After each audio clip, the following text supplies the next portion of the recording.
Salutations, respected viewers. I'm George from Ireland, and here I am outside St Mary's Church, Twickenham, which is the last resting place of Alexander Pope. So this video is not going to be about the church building itself. That would probably be worth of another video, but about a Pope, because there are almost no buildings around here in Twickenham, London, which date to his time. So I can only speak about him in a relevant location at the church wherein he is interred. It's not open at the moment, but sometime I'll go in there and film his tomb. So Alexander Pope is one of the most celebrated poets in the English language, and he was born in London in 1688, that being the area around St Paul's Cathedral, so much smaller than what we call London today. And his father was a very prosperous businessman, had made a fortune in linen. And that was, so 1688 was the year of the revolution, of the glorious revolution, as its adherents called it. And William of Orange and his wife Mary became joint sovereigns. So the stadtholder of the Netherlands took over, and the Catholic minority started to be persecuted again. And the Pope family, as their surname might suggest, were Catholics. So new law was passed eventually prohibiting Catholics from residing in London. And that didn't fall into abeyance until well into the 18th century. So by about 1700 that had kicked in, and they moved to Windsor Forest, which is in Berkshire, which is perhaps 10 miles further west from here, so well outside London. Twickenham wouldn't have been considered London at that time. It would have been considered Middlesex, the county kind of just north of London or surrounding London. Anyway, so there he grew up in seclusion in this idyllic sylvan glade, and perhaps that's why he pens so much pastoral poetry. Often his work is set in these shaded dells and so on, where fairies, nymphs, centaurs and so on gamboled around, and his lively imagination was fired by a lot of Greek and Latin literature he read at the time, or was the ancient Greek, not sort of 18th century Greek. Anyway, so he set various things in Windsor Forest, and he wrote an ode to it. Was always writing about dryads and these mythical creatures which walk across the pages of Greek literature, and it was though he had spent too much time poring over an ancient bestiary. That's why he's so inspired by that sort of thing. Anyway, almost all schools were closed to him on account of his Catholicism, and obviously university, well, absolutely that was not going to be allowed. You had to be Church of England person, subscribed to the 39 Articles of the Church of England in order to be allowed in. Bear in mind, only about 1% of boys went on to third level of education in those days. There were only 2 universities in the whole of England. So I presume they got there, they had their surname Pope because they were Roman Catholics. The surname has only been fixed in the 14th century, and obviously they were still being changed into the 16th century when the Reformation came along. So he at least grew up in comfort. Unfortunately, he was not blessed with a robust constitution. He suffered very poor health throughout his life, and he had what was now known as Pott's disease. He didn't really understand at the time, was some sort of form of tuberculosis which severely impeded his growth. So as an adult, he only stood about 4'6". I know in those days people were shorter than they are now, but they weren't that short. You know, an average man might have been 5'6", not 4'6", and he suffered from severe curvature of the spine. So it was degenerative, his illness, and he suffered low energy and all sorts of difficulties as he aged, and required a great deal of assistance even to get into his clothes. He died at the age of 56, which wasn't particularly young to die in the 18th century. He never wed. But anyway, by the early 18th century, he got to be well known in literary circles, and he found if I'm getting it right, the Scribulus Club for writers of satire. And so he was very well known and very in demand in high society. Later they moved to Chiswick, which was considered to be outside London, to be a village in Middlesex, because his family they were friends with the Earl of Burlington, who was a patron of theirs. So he was a Protestant, and as they had a Protestant nobleman on their side, then their persecution was eased somewhat. Just thinking, one of the reasons why is he buried here at Church of England place of worship, because there were almost no Catholic churches by the time he died in 1744. And the Church of England being the established church, well, that was the default setting. If someone dies, if they have no obvious church to be buried in, they'll be buried in this one, even if they were never communicants of the church as by law established. It's part of this Augustan era of poets, and they're often praising the Hanoverians as though they were like Roman emperors and so forth. It was a time when the United Kingdom was becoming more united. The Act of Union was passed in his adolescence. Well, the United Kingdom was created, but there's less tension than there was. The 1688 revolution is over. There's squabbling between Whigs and Tories. Then there was an attempted Jacobite rebellion in 1715. Now, obviously, he couldn't physically fight, but he didn't throw his lot in with that. Seemed to be curiously uninterested by politics. Some of his friends he was a good friend of the Tory historian Viscount Bolingbroke, who was an advocate of the Jacobite cause, that's to say, overthrowing the Hanoverians and restoring James II's son, then grandson. And Lord Bolingbroke had to flee for his life. After a few years, he had friends in high places who intervened, who made sure that he was granted a pardon and it was safe for him to return in 1723. What else about good old Alexander Pope? Well, he's often known for bathos, for writing these pastiches and parodies of well-known poems, or for instance, The Rape of the Lock, because rape was actually, perhaps surprisingly, a major theme of classical literature, not seen to be something that was even that horrific. Well, obviously it is for the person on the receiving end. You may know the rape of the Sabines, or the rape of Lucretia and so forth. But the lock being a lock of hair, not like lock and key.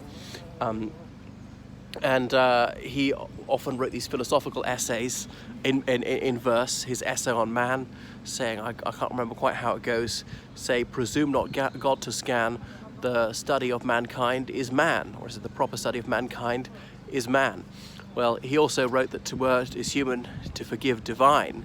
And so many of these phrases have entered common parlance, and people often don't realise where they come from. Or a little learning is a dangerous thing, as part of his essay on education. Again, it's an essay as a poem. And so many more. He then used one of St. Paul's letters, saying, "O grave, where is your victory? O death, where is your sting?" It's part of his dying Christian to his soul. I strongly recommend his verse. Was really enchanted by it as an adolescent, often reading it on the train. And of course, key distinction between poesy and prose is poetry is intended to be read aloud. If you're reading it silently, then you're not fully appreciating it, because when I say the sound of it, I do mean literally that, not just the signification of the words, but the musicality and so on, the assonance or alliteration, if there is any, as well as the meter that they write with. See the scansion, because very close attention was paid to the syllables, to the rhythm of the syllables. I can't remember what sort of meter he writes in, but they were all into studying the Greeks and the Romans and didactic pentameter, iambic pentameter, and all the other ones. And obviously it was not so long after Shakespeare's time that he was writing things. So later he moved to Twickenham, and his house was about a mile that away. Unfortunately, the woman who bought it in the 19th century pulled it down. So he was good friends with a woman called Lady Mary Wortley, a very noble woman. She was married to a peer of the realm, but did he have the hots for her? It appears that he did, even though she was married. And her husband had been ambassador to the Sublime Porte, as in the Ottoman Empire, and discovered how the Turks had been curing smallpox for centuries.